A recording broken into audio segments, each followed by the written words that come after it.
كل يوم اشربي لك كوبايه من دي، كل يوم كده على غير الريق اشربي لك كوبايه زي دي كده اهوت.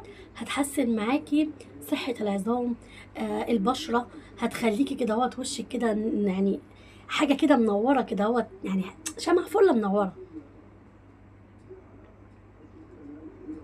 بصي، حته كوبايه فيها الخلاصه. طيب ايه هي الكوبايه دي؟ دي بذور الشيا، حاجه كده هوت فاخر من الاخر.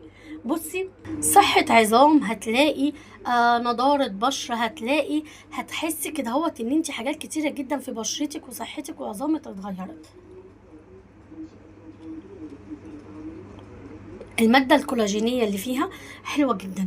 بصي عاملة ازاي، الكولاجين اللي فيها عامل ازاي، حاجة كده هو جميلة جدا يا بنات. حلوة اول وملهاش طعم وحش خالص، هي ملهاش طعم اصلا، عشان بس ما حدش يقول ايه طعمها وحش او غيره، لا لا لا، ملهاش طعم خالص.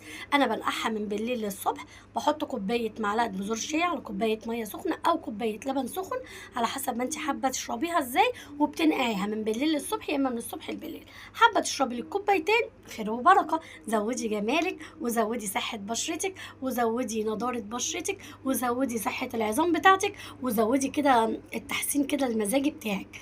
اعمليها براحتك جدا، بس انا عامه بعملها من بالليل للصبح، وبصحى كده الصبح على غير الريق بشرب لي كوبايه.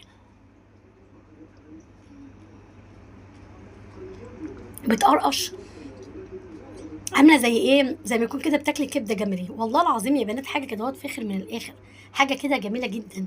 اشربيها بس تواصلي عليها، وهتلاقي نفسك اتغيرتي 180 درجه صدقيني. يلا، ومن الفيديو ده للفيديو الجاي هسيبكم في رعايه الله.